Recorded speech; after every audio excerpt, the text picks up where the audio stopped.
Okay, so in this video, we are going to talk about our fractal noise effects. So let's create a new composition and let's make this height and width 1920 by 180.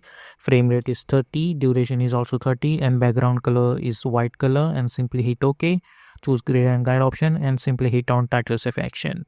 Now to apply fractal noise effect, we need one background layer. So press Ctrl Y to create one solid background layer, and you can name it as fractal noise over here like that. Okay, so you can go to the effect and presets panel and simply search for fractal noise effect. From name itself, a noise, which means if you double click to apply, you will get this kind of noise over here. Now there are so many different options. Right now it's basic. You can choose turbulence smooth, you will get different results. Similarly, turbulence basic, you will get different results. Okay, so there are so many different options. You can check it out by yourself. This is self-explanation portion. Similarly, you will get this blocks, linear, soft linear, as well as spline. Okay, all of these options are very important. Similarly, contrast and brightness. From name itself, you can adjust with the help of this, you can adjust the black and whites of it. Okay, so I'm going to make this 0 as well as 100 only. I don't want to change much more. Okay, then another option over here is known as transform. Okay, from name itself, it will provide us transform properties whether you want to rotate it or not, like that.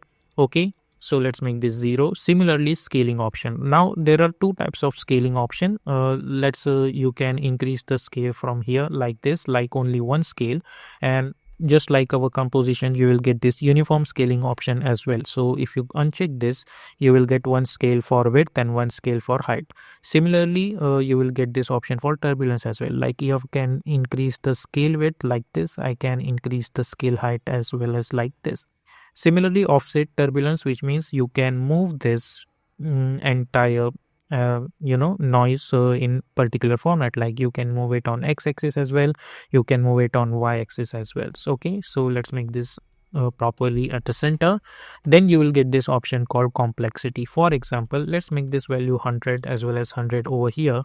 Right now, if I make this 1, I'll get this kind of resolution, but if I make 10 over here, I'll get so many complex structure. Okay, so let's make this 5. Okay, now if I hit play over here, I'm not gonna get any animation over here because I haven't added anyone. So what I can do, I can create one keyframe at offset turbulence over here, and if I hit U, I'll get that keyframe over here. Similarly, I can go to the 6 second and I can move it from here to here, and I'll hit N. So if I hit spacebar, I'll get this kind of animation.